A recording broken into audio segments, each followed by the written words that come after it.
Olá galera, bem-vindos a mais uma de aula referente a espinal, vetorial e geometria analítica, e aqui eu vou estar utilizando o produto misto para apresentar mais alguns volumes que você pode calcular a partir do volume do paralelepípedo que a gente viu na videoaula passada, numa das videoaulas passadas.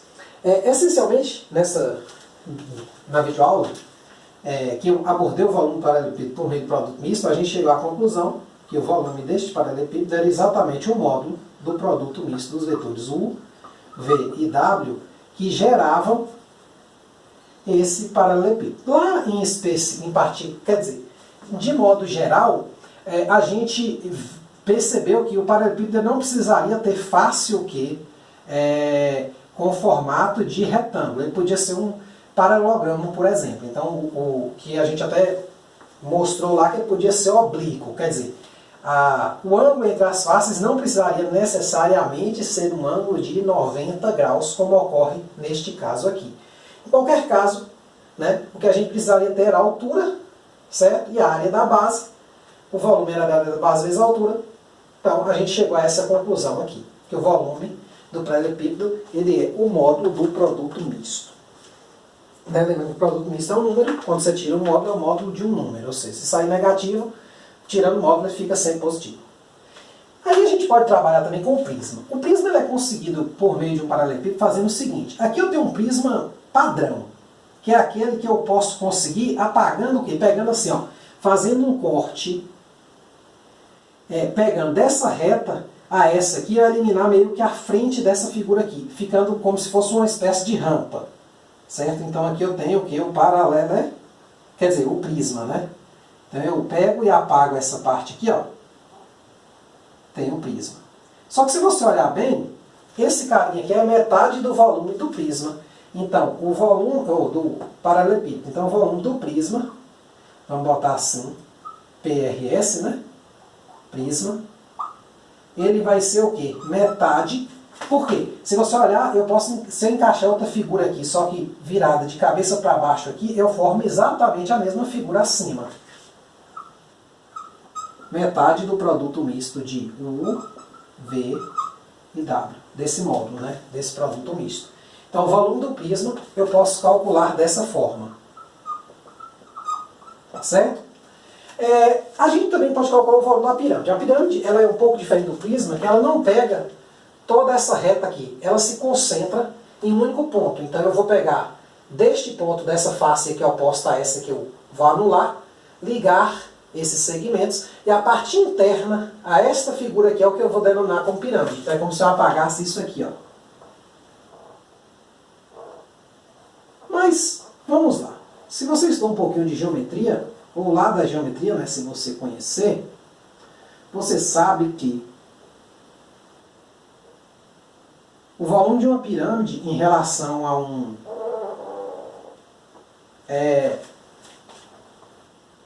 paralelepípedo, ele é quanto desse volume? Que fração desse volume? Na verdade, é possível notar que eu consigo colocar aqui dentro até 3 pirâmides. Então, o volume da pirâmide, ele na verdade vai ser 1/3 do volume do paralelepípedo. Vou botar assim, P e R, né?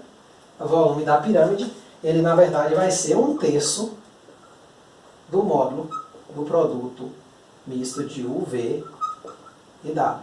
Isso tudo vem da geometria, viu gente? Assim, a única coisa diferente é que na geometria comum eu coloco aqui o volume do paralelepípedo, esse VPP. Mas aqui, como eu sei que eles são gerados pelos 3 vetores, e eu vejo, pô, um paralelepípedo são quantas pirâmides iguais dentro dele? 3. Então, obviamente, se eu só quero o volume de uma pirâmide, eu divido por 3 esse valor aqui.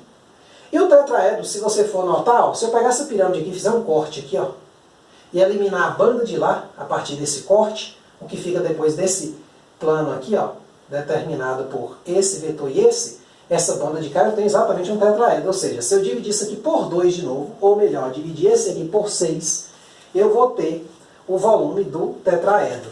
Então, o volume do tetraedro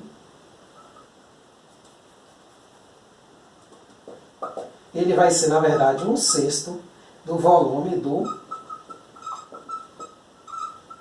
paralelepípedo.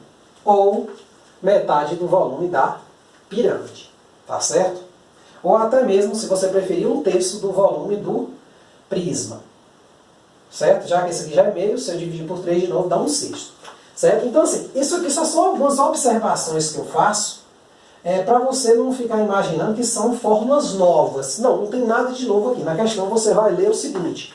Ele vai dar um conjunto de pontos, certo? Ou 4 pontos, ou 3 vetores, e vai lhe associar alguma coisa ao volume de uma dessas figuras. O que eu quero que você lembre é, você resolveria como se fosse um paralelepípedo, só que a diferença é que na hora de usar esta relação aqui de igualdade, você vai usar ou meio, ou 1/3, ou 1/6.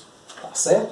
Então, é só ler adequadamente. Aqui eu só mostrei como é que você acha essas figuras, né, para você ver que de fato elas vêm do paralelepípedo, tá certo? Em particular aqui, eu peguei um caso meio particular, que é o seguinte, eu peguei todas essas figuras, digamos assim, meio que retas, entre aspas. Né? Mas essas figuras aqui, elas bastam que se mantenham a mesma altura. Porque assim, se eu fixar essa área da base aqui, essa e essa, eu posso meio que correr esse ponto aqui, por exemplo, para cá. E a gente sabe da geometria que se eu pegar uma pirâmide agora aqui, ó, a partir desse ponto aqui, para cá, ó, ligando esse ponto e esse, né, ficou meio ruim aqui no desenho, mas se eu ligar esses pontos e ter uma nova pirâmide, o volume dela é o mesmo, porque o volume é a área da base vezes a altura. E a altura aqui, ó, é a mesma. Então, se eu correr esse ponto nesse plano aqui, ó, que eu apaguei, né, ele estava aqui, que é o plano da face superior, se eu pegar um tetraedro a partir daqui agora, por exemplo, ó, né, ligando esses pontos aqui, ó, é o mesmo volume, certo? Mesma coisa, se eu correr esse prisma, pegando essa reta aqui agora, ao invés de ser uma rampa, pegar como se fosse o telhado de uma casa, onde né, olhando em perspectiva, a subida máxima fica aqui meio que no meio, né? É como se fosse uma coisa assim, ó, tipo uma barraquinha de acampar.